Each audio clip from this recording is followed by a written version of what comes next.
वह भले ही एक बड़ा माफिया डॉन था, लेकिन उस दिन जब वह सड़क किनारे सिगरेट पी रहा था तभी उसने देखा कि बस का इंतजार कर रही एक लड़की उसकी सिगरेट के धुएं से खांसते खांसते गिर पड़ी। वह घबराकर तुरंत सिगरेट फेंक देता है और देखता है कि छोटी लड़की बारिश में पूरी तरह भीग चुकी है। माफिया डॉन माशू जिद्दी अंदाज में उस लड़की को अपनी छतरी पकड़ा देता है। तभी से उसकी हर हरकत पर नजर रख रहे पुलिस वाले आगे आकर लड़की को सावधान करते हैं कि अजनबियों से कोई चीज यूं ही मत लेना, क्योंकि यह शख्स एक बड़ा गैंगस्टर है। लेकिन लड़की फिर भी उसकी छतरी ले लेती है। शाम को जब माशू रेस्टोरेंट में बैठा खाना खा रहा था तभी टीवी पर एक न्यूज चलती है और पता चलता है कि एक और हाई स्कूल की छात्रा को सीरियल किलर ने मार डाला है और हत्यारा अब तक पुलिस के हाथ नहीं आया है। माशू यह देखकर हैरान रह जाता है कि घटना स्थल पर वही छतरी पड़ी है जो उसने दोपहर में उस लड़की को दी थी। माशू गुस्से से खड़ा हो जाता है।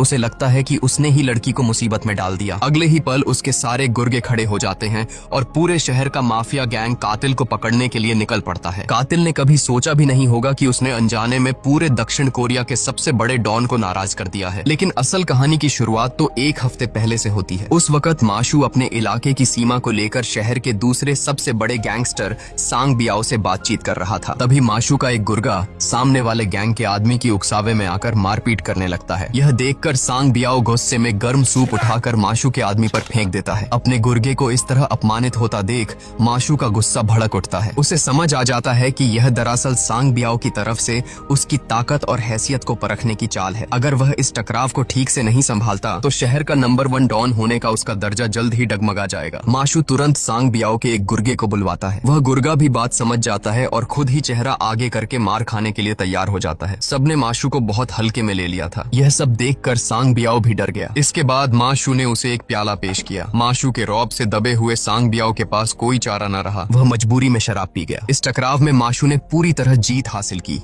उसने अपनी ताकत से बता दिया कि वह नंबर 1 डॉन क्यों है। लेकिन अपमानित और चेहरा खो चुके सांग बियाओ के दिल में अब माशू के लिए गहरी नफरत पैदा हो गई। बातचीत खत्म होने के बाद अपनी ताकत पर भरोसा रखते हुए माशू ने अपने गुर्गों को परेशान नहीं किया और तय किया कि वह अकेले ही गाड़ी चलाकर घर जाएगा। लेकिन किस्मत को कुछ और ही मंजूर था। कुछ दूर जाते ही अचानक उसकी गाड़ी को पीछे से टक्कर मार दी गई। पीछे वाली कार से एक काले कपड़ों वाला आदमी बाहर निकला।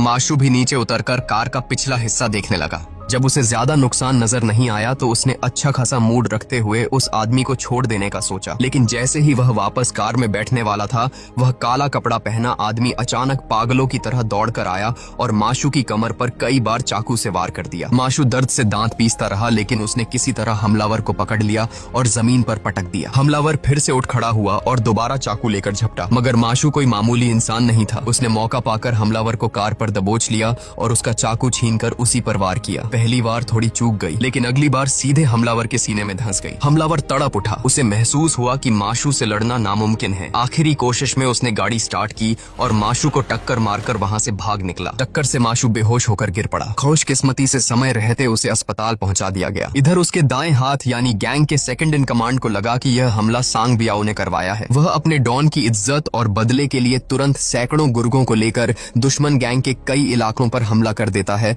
और वहां खून की नदियां बहा देता है। घंटों की सर्जरी के बाद माशू को मौत के दरवाजे से खींचकर वापस लाया गया। होश आने पर उसने अपने सेकंड इन कमांड से कहा, कल रात का हमला दुश्मन गैंग का नहीं लग रहा। अगर वो होते तो मैं जिंदा बचकर लौट ही नहीं सकता था। इसके बाद उसने कागज पर हमलावर की गाड़ी का नंबर लिख दिया। तभी पुलिस अफसर शाओ शुआई अस्पताल में माशू से मिलने आया। बातचीत में माशू को पता चला कि कल रात का हमला किसी दुश्मन गैंग का नहीं बल्कि एक सीरियल किलर का था। असल में शाओ शुआई हाल ही में हो रही हत्याओं की जांच कर रहा था। कातिल की पहचान यही थी। वह पीछे से गाड़ी मारकर लोगों को रोकता और फिर अचानक हमला कर देता, और इस बार माशू अकेला जिंदा बचा शिकार था। शाओ शुआई ने माशू से कहा कि वह पुलिस की मदद करे ताकि केस सुलझाया जा सके। माशू यह सुनकर ठहाका मारकर हंस पड़ा। मैं एक माफिया डॉन हूँ और पुलिस से मदद लूं। ये बात बाहर निकली तो मेरी अंडरवर्ल्ड में क्या इज्जत रह जाएगी। शाओ शुआई शुरू से ही माशू की असली पहचान जानता था। कमरे में दाखिल होते ही वह ताना मारने लगा कि तुम जैसे डॉन को भी एक छोटे गुर्गे ने घायल कर दिया। माशू ने सीधे जवाब दिया, हाँ, और इसलिए अब मैं ही इस मसले को सुलझाऊंगा। मैं उस कातिल को जिंदा पकड़ूंगा और उसे टुकड़े टुकड़े कर दूंगा। शाओ शुआई को बाहर निकालने के बाद माशू ने याददाश्त के आधार पर एक प्रोफेशनल से हत्यारे का स्केच बनवाया और अपने सभी गुर्गों को उसे ढूंढने का आदेश दे दिया। इधर वह घमंडी सीरियल किलर शहर में अपने अपराध जारी रखता रहा। उसकी करतूतों से पुलिस की इज्जत मिट्टी में मिल गई। माशू को सहयोग करने के लिए मजबूर करने की खातिर शाओ शुआई ने एक चाल चली। उसने अलग अलग बहानों से माशू के कई कसीनो बंद करवा दिए, लेकिन लेकिन माशू पर इसका कोई असर नहीं हुआ। वह अच्छी तरह जानता था कि अगर कातिल पुलिस के हाथ जिंदा पकड़ा गया तो दक्षिण कोरिया की कानून व्यवस्था के तहत उसे मौत की सजा नहीं मिलेगी, बस उम्र कैद होगी। जबकि माशू उसे खुद अपने हाथों से मारना चाहता था। कुछ ही समय बाद माशू के आदमियों ने हत्यारे की कार ढूंढ निकाली। हालांकि कार पहले ही छोड़ दी गई थी, लेकिन उसके अंदर से इस्तेमाल किया गया चाकू बरामद हो गया। सबको हैरानी तब हुई जब सुराग हाथ में आने के बाद माशू ने खुद शाओ शुआई से संपर्क किया और केस में सहयोग की पेशकश की। पर उसकी शर्त थी, जो भी पहले कातिल को ढूंढेगा वही तय करेगा कि उसके साथ क्या करना है। शाओ शुआई जनता को शांत करने और केस जल्दी सुलझाने के दबाव में यह शर्त मान गया। इस तरह पुलिस और माफिया का एक असामान्य गठबंधन शुरू हो गया। लेकिन शाओ शुआई को यह नहीं पता था कि माशू के मन में और भी योजनाएं छिपी हैं। दरअसल जिस दिन वह हमले में घायल हुआ था उसी से उसके गैंग में उसकी साख पर गहरा असर पड़ा। कई बड़े निवेशकों ने उसके साथ किए गए सौदे रद्द कर दिए और सांग बियाओ ने भी उसके अस्पताल में होने का फायदा उठाकर कई इलाके हड़प लिए। अपना रुतबा वापस पाने के लिए माशू ने एक बड़ी दावत रखी और सभी निवेशकों को बुलाया। खाने के दौरान एक निवेशक हद से ज्यादा बदतमीजी पर उतर आया। न सिर्फ बेहुदा ढंग से खाया बल्कि सबके सामने माशू का अपमान भी किया। माशू ने तुरंत गोली मारकर उसे खामोश कर दिया। यह देखकर बाकी निवेशकों की हिम्मत टूट गई और वे दोबारा उसकी अवहेलना करने की सोच भी नहीं सके। इस तरह माशू ने आर्थिक नुकसान की भरपाई कर ली। अब उसकी बारी थी सांग बियाओ से निपटने की। माशू ने हत्यारे की छोड़ी हुई कार पुलिस को सौंप दी ताकि उनका ध्यान उधर लगा रहे। उसी दौरान उसने अपने दाएं हाथ को आदेश दिया कि जब सांग बियाओ गहरी नींद में हो तभी उसी हत्यारे के चाकू से उसका कत्ल कर दे। इस तरह माशू ने चालाकी से सांग बियाओ की मौत का इल्जाम उस सीरियल किलर पर डाल दिया। जैसे ही कातिल ने टीवी पर यह खबर देखी कि उसके हाथों एक और हत्या हो गई है, वह और भी पागल हो गया। उधर शाओ शुआई को समझ आ गया कि माशू ने उसके साथ एक खेल खेला है। गुस्से में वह माशू से भिड़ गया। माशू भली भांति जानता था कि वह गलत है, लेकिन उसने जोरदार जवाब देकर शाओ शुआई को शांत कर दिया। शाओ शुआई के सवालों का जवाब देते हुए उसने खुलेआम मान लिया कि हाँ, सांग बियाओ को उसी ने मरवाया था। उसने चेतावनी दी, मुझे बेनकाब मत करना, क्योंकि जब तुमने मेरे साथ साझेदारी की थी तभी से मैंने पूरी बातचीत रिकॉर्ड कर ली थी। अब हम दोनों एक ही नाव में सवार हैं। अगर मैंने यह रिकॉर्डिंग पब्लिक कर दी तो तुम्हारा करियर खत्म हो जाएगा। शाओ शुआई मजबूरी में वहां से चला गया। अगले दिन सांग बियाओ की अंतिम यात्रा पर माशू नकली हमदर्दी दिखाने पहुंचा। यह देखकर सांग बियाओ का वफादार गुर्गा जुआन माओ भावुक हो गया। लेकिन ठीक उसी वक्त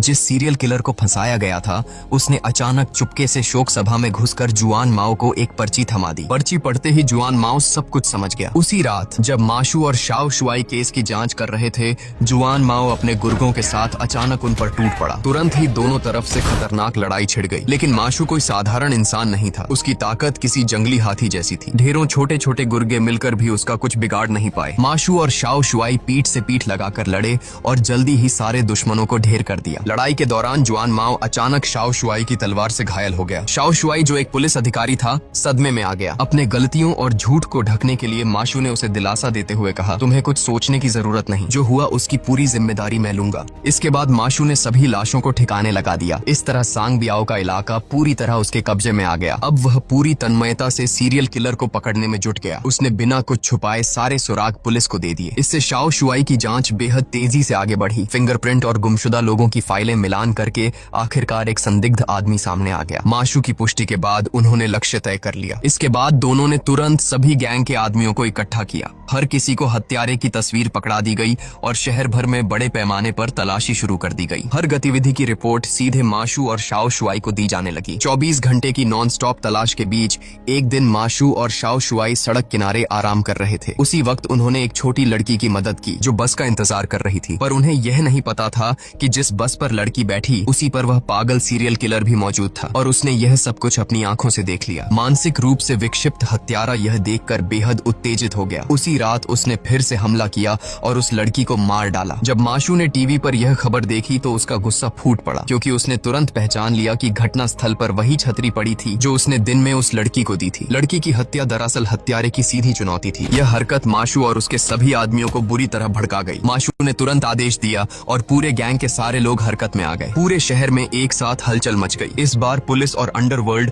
दोनों ही टीमें एक साथ पूरी ताकत से मैदान में उतरी और इंसान दर इंसान तलाश शुरू हुई। जल्द ही उन्हें एक होटल में संदिग्ध का सुराग मिला, मगर कातिल बेहद चालाक था। उसने माशू की कार्रवाई भांप ली और पहले ही भाग खड़ा खड़ा हुआ। तुरंत ही सभी तीन तीन टीमों में बट गए और कातिल को घेरने की कोशिश की, लेकिन इसी दौरान कातिल ने मौका पाकर माशू के सबसे भरोसेमंद साथी पर हमला कर दिया। वह सीधा चाकू से घायल हुआ और मौके पर ही दम तोड़ दिया। माशू जब पहुंचा तो उसने आखिरी सांसों में अपने भाई को अपनी गोद में तड़पते देखा। मरने से पहले उसने बस इशारे से कातिल के भागने की दिशा बता दी। अपने सबसे वफादार साथी की मौत ने माशू को झकझोर दिया। उसने कसम खाई कि कातिल को वह अपने हाथों से ही खत्म करेगा। खून के धब्बों का पीछा करते करते वह एक कमरे तक पहुंचा। वहां उसने देखा कि दो लड़कियां डर से रो रही थीं। माशू समझ गया कि कातिल टॉयलेट में छिपा है। उसने इशारे से लड़कियों को बाहर निकाला और खुद सामने खड़ा हो गया। जैसे ही कातिल छिपकर हमला करने की तैयारी में था, माशू ने दरवाजा जोर से लात मारकर तोड़ दिया। उसी झटके में उसने दरवाजे के आर पार से ही अपनी लोहे जैसी मुट्ठी कातिल के सिर पर दे मारी। फिर एक के बाद एक मुक्कों से उसने अपने दिल का सारा गुस्सा कातिल पर निकाल दिया। गुस्से में उसने दरवाजा तक उठाकर फेंक दिया और फिर कातिल को पकड़कर बेरहमी से पीटना शुरू कर दिया। आखिरकार उसने बेहोश कातिल को घसीटते हुए बाहर निकाला और तुरंत श्याओ शुआई को फोन किया। नियम के मुताबिक जिसने कातिल को पकड़ा है वही तय कर सकता है उसका अंजाम। माशू उसे एक गोदाम में ले गया, लेकिन कातिल तो जैसे मौत से बेखबर था। वह हंस रहा था। यह देखकर माशू आग बबूला हो उठा और उसने अपनी कटार निकाल ली। आज वह उसे मार ही डालने वाला था, मगर तभी हालात पलट गए। श्याओ शुआई ने नियम तोड़ दिए। वह गाड़ी से टक्कर मारकर माशू को गिरा देता है और कातिल को अपने साथ पुलिस स्टेशन ले जाता है। सारा श्रेय भी वही ले गया।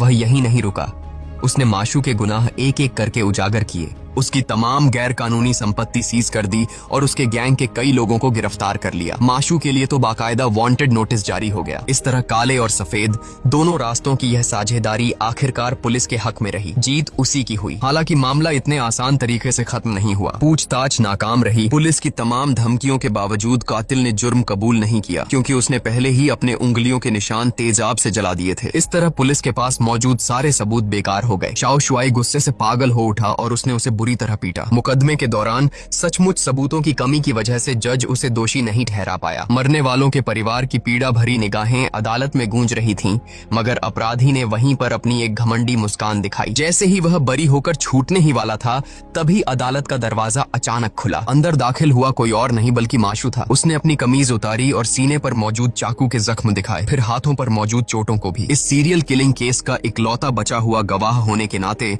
उसने बिल्कुल सही उस घाव की तरफ इशारा किया जो उसने कातिल पर छोड़ा था। जब कातिल के कपड़े फाड़े गए तो सचमुच वही निशान सामने आ गया। अब अदालत के पास पुख्ता सबूत थे। कातिल को आजीवन कारावास की सजा सुना दी गई, लेकिन इसके बावजूद कातिल फिर भी जीत की मुस्कान बिखेर रहा था, जैसे वह माशू से कह रहा हो, तू मेरा कुछ नहीं बिगाड़ सकता। मगर कातिल ने कभी सपने में भी नहीं सोचा था कि उसी मुस्कान की वजह से उसे सबसे बड़ी सजा मिलने वाली है। एक दिन जेल में एक नया कैदी आया। हैरानी की बात यह थी कि जेल के तमाम कैदी उसे देखने के लिए इकट्ठा हो गए। वह कोई और नहीं बल्कि माशू ही था, जिसने खुद अपना गुनाह कबूल करके जेल में कदम रखा था। उसकी दबंग मौजूदगी से कोई भी कैदी सिर उठाने की हिम्मत नहीं कर पा रहा था। इस पल कातिल को आखिरकार कुछ गलत लगने लगा। उसने सिर उठाकर देखा और उसके सामने खड़ा था माशू, चेहरे पर एक खतरनाक चमकदार मुस्कान लिए हुए। अब